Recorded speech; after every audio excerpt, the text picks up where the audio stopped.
Hi అందరికీ, welcome to simple recipes by Suvarna. ఈరోజు మనం చాలా పాతకాలం రెసిపీ చేసుకుందామండి. అది నమక్ పార. అదేనండి డైమండ్ బిస్కెట్స్ అంటారు కదా, అవి. ఇవి చాలా క్రిస్పీగా టేస్టీగా ఎలా ప్రిపేర్ చేయాలో చూద్దాం. దానికోసం 2 కప్స్ మైదాపిండి తీసుకున్నానండి నేను. ఈ మైదాపిండి జల్లించి తీసుకోండి. దానిలో కొంచెం వామ్ వేస్తున్నాను. వామ్ కొంచెం ఇలా నలిపివేయాలండి. ఇలా నలిపేస్తే ఫ్లేవర్ అంతా బయటకు వస్తుంది. దానిలోనే కొంచెం కలోంజీ సీడ్స్ వేస్తున్నాను. అదే ఆనియన్ సీడ్స్ అంటారు కదా, అవి. దీనిలోనే కొంచెం ఆయిల్ వేసుకుంటున్నాను. 2 టేబుల్ స్పూన్ ఆయిల్ వేసాను. ఇప్పుడు ఈ ఆయిల్ని పిండికి మంచిగా కోట్ అయ్యేలాగా కలుపుకోవాలి. చేత్తో రబ్ చేసుకుంటూ కలపాలండి. ఈ పిండి ఎంత మంచిగా రబ్ చేసి కలిపితే అంత బాగా వస్తాయండి మనం చేసుకునే రెసిపీ. ఎందుకంటే మన చేత్తో ఇలా నొక్కితే ఉండలాగా అవ్వాలి. అప్పటి వరకు మంచిగా కలపాలండి. ఇలా అవ్వలేదనుకోండి, ఇంకా కొంచెం ఆయిల్ వేసుకుని కలుపుకోవచ్చు. ఈ ప్రాసెస్ కంపల్సరీ అండి చేయాలి. దాని తర్వాత కొంచెం వాటర్ వేసుకుని కలుపుకోవాలి. ఎక్కువ వాటర్ పట్టదండి, మైదా పిండి కదా. పిండి మట్టి కొంచెం గట్టిగానే కలుపుకోవాలండి, ఎక్కువ వాటర్ వేసేయొద్దు.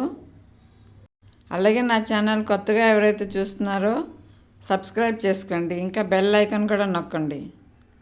నా రెసిపీస్ మీకు నచ్చితే లైక్ చేయండి, షేర్ చేయండి, ఇంకా కామెంట్స్ కూడా చేయండి. నేను చాలా ఈజీ మెథడ్లో చూపిస్తున్నానండి. ఇదిగోండి, పిండి కలిపేసినాక 1/2 అవర్ అన్నా పక్కన పెట్టుకోవాలి. మీకు ఇష్టమైతే ఇంకా ఎక్కువసేపు అన్నా పెట్టుకోవచ్చు. ఇప్పుడు ఈ పిండిని పోర్షన్ చేసుకోవాలండి. నేను ఇక్కడ 3 భాగాల్లో తీసుకున్నానండి పిండిని. ఇప్పుడు ఈ పిండిని మనం రోల్ చేసుకోవాలి. మనకి ఎంత వీలైతే అంత పలుచగా రోల్ చేసుకోవాలండి పిండిని. ఇప్పుడు దసరా పండుగ వస్తుంది కదండి, పిండి వంటలు చేసుకుంటారు కదా, దానిలో ఇది కూడా చేసుకోవచ్చండి. పిల్లలకి కూడా హాలిడేస్ కదండి, ఈ రెసిపీ చేసేవండి. పిల్లలకి చాలా ఇష్టంగా తింటారు. ఇదిగోండి, ఇలా రోల్ చేసుకోవాలండి. రోల్ చేసిన తర్వాత నేను ఇక్కడ డైమండ్ షేప్లో కట్ చేసుకుంటున్నానండి. మీరు ఏ షేప్ కావాలంటే ఆ షేప్లో కట్ చేసుకోవచ్చు. మీరు కావాలంటే రౌండ్ షేప్లో కూడా కట్ చేసుకోవచ్చు. చాలా క్రిస్పీగా క్రంచీగా ఉంటాయండి. తినటం స్టార్ట్ చేస్తే ఎన్ని తిన్నామన్నా కూడా తెలీదు, అంత బాగా ఉంటాయి. బయట షాప్లో తెచ్చుకుని చిప్స్ అవి కొనుక్కునే ప్లేస్లో ఇది చేసి పెట్టండి పిల్లలకి. చాలా మంచిదండి, హెల్త్కి కూడా మంచిదే. ఇక్కడ నేను మైదా యూస్ చేశాను, మీరు గోధుమ పిండి కూడా యూస్ చేయొచ్చు. గోధుమ పిండితో కూడా బాగా వస్తాయి. ఇప్పుడు ఈ కట్ చేసినవన్నీ మనం ఫ్రై చేసుకోవాలి. ఇదిగోండి, ఇక్కడ ఆయిల్ పెట్టానండి కడాయిలో. ఆయిల్ మీడియం హీట్ అవ్వాలండి, ఎక్కువ హీట్ అవ్వద్దు ఆయిల్. ఇలా ఒక్కొక్కటి దీంట్లో వేసుకుని ఫ్రై చేసుకోవాలి. ఇవేమి అతుక్కోవండి, అన్నీ ఒకసారి ఇక్కడ వేయచ్చు. ఇదిగోండి, ఆయిల్లో వేసిన వెంటనే కదపొద్దండి, వాటికి అవే పైకి వస్తాయి. అవి పైకి వచ్చినాక తర్వాత తిప్పుకోవాలి.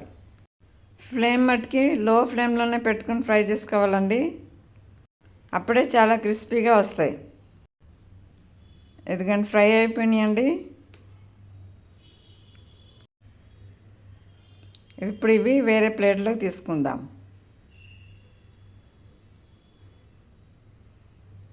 ఇదిగోండి, చూడండి ఎంత బాగా రెడీ అయిపోయిందో మన నమక్ పార.